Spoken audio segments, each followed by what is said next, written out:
അദ്ദുവിനെയും മീനുവിനെയും ആദ്യമായിട്ട് ഒമാനിൽ കൊണ്ടുവന്നതിന് ശേഷം ഞങ്ങൾ ഒരാഴ്ചത്തേക്ക് വേണ്ടിയുള്ള സാധനങ്ങൾ പർച്ചേസ് ചെയ്യാനായിട്ട് കാരിഫോറിലേക്ക് പോയി. അവിടെ ഒരു സൂറിലൊരു ഹൈപ്പർ മാർക്കറ്റ് ഉണ്ട്, കാരിഫോർ. അവിടെ പോയി നമുക്ക് ഒരാഴ്ചത്തേക്ക് വേണ്ട സാധനങ്ങളൊക്കെ എടുക്കാനായിട്ട് നമ്മൾ പോയേക്കാറുണ്ട്. അപ്പോൾ അവർ ആണെങ്കിൽ ഈ പുതിയ ഹൈപ്പർ മാർക്കറ്റ് കണ്ട് അവിടെ നിന്ന് പർച്ചേസ് ചെയ്യുന്ന അവർ കണ്ടപ്പോഴത്തേക്ക് അതിൻ്റെ എക്സൈറ്റ്മെൻറ്റിലാണ്. അവർക്കത് ഭയങ്കരമായിട്ട് ഇഷ്ടപ്പെട്ടു. അവർ കവറൊക്കെ എടുത്ത് സാധനങ്ങളൊക്കെ മേടിക്കാനായിട്ട് കൂടുന്നുണ്ട്. പിന്നെ കുറച്ച് നേരം പുറത്തൊരു റൈഡ് ഉണ്ടായിരുന്നു, അതിലൊക്കെ പോയി കളിച്ചു.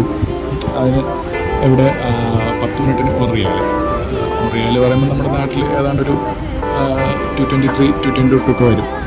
ഒരു 222, 223 രൂപയൊക്കെ അടുപ്പിച്ചാൽ വരുന്നത്. അങ്ങനെ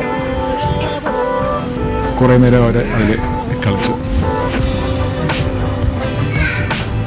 നമ്മുടെ നാട്ടിലെന്താ ലുലു മാളൊക്കെ പോയി അവിടെ കളിക്കുന്ന മാതിരി അവിടെ പർച്ചേസ് ചെയ്യാനായിട്ട് വരുന്ന കിഡ്സിനൊക്കെ ഒരു കുറച്ച് നേരം ചെറിയൊരു എൻ്റർടൈൻമെൻറ്റ് അതിന് വേണ്ടിയിട്ടുള്ള സംഭവമാണ്.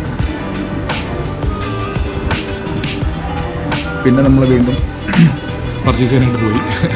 അങ്ങനെ അഡ്വൈസാണ് ഞങ്ങൾക്ക് നമ്മൾ ആവശ്യത്തിനടുത്ത് സാധനം പോയിട്ട് തൂക്കി ബില്ലിട്ട് മേടിച്ചുകൊണ്ട് വരുന്നത്. ഭയങ്കര ഗമയിലാണ് പോകുന്നത്. അവർക്ക് അതൊരു പുതിയൊരു എക്സ്പീരിയൻസ് ആയിരുന്നു. ഞങ്ങളെടുക്കുന്ന സാധനമൊക്കെ ബില്ലിട്ടുകൊണ്ട് തരാനായിട്ട് ഭയങ്കര ഉത്സാഹമായിരുന്നു അവരൊക്കെ. പിന്നെ അവർക്ക് അദ്ദുവിന് കളിക്കാനൊക്കെ ഒരു ബോളും കൂടെ മേടിച്ചിട്ടുണ്ട്. ഇത് കുറച്ച് ഗ്രേപ്സാണ്.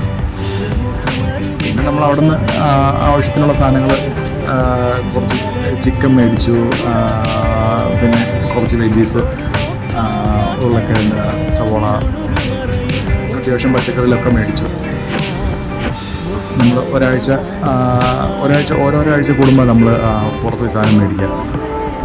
ഒരുമിച്ച് ഒരു മാസത്തേക്കൊന്നും എടുക്കത്തില്ല, ഒരാഴ്ചക്കുള്ള സാധനങ്ങൾ കണക്കാക്കിയിട്ട് നമ്മൾ പോയി എടുക്കും. അങ്ങനെയാണ് ഇവിടുത്തെ പർച്ചേസ്. രസമായിരുന്നു.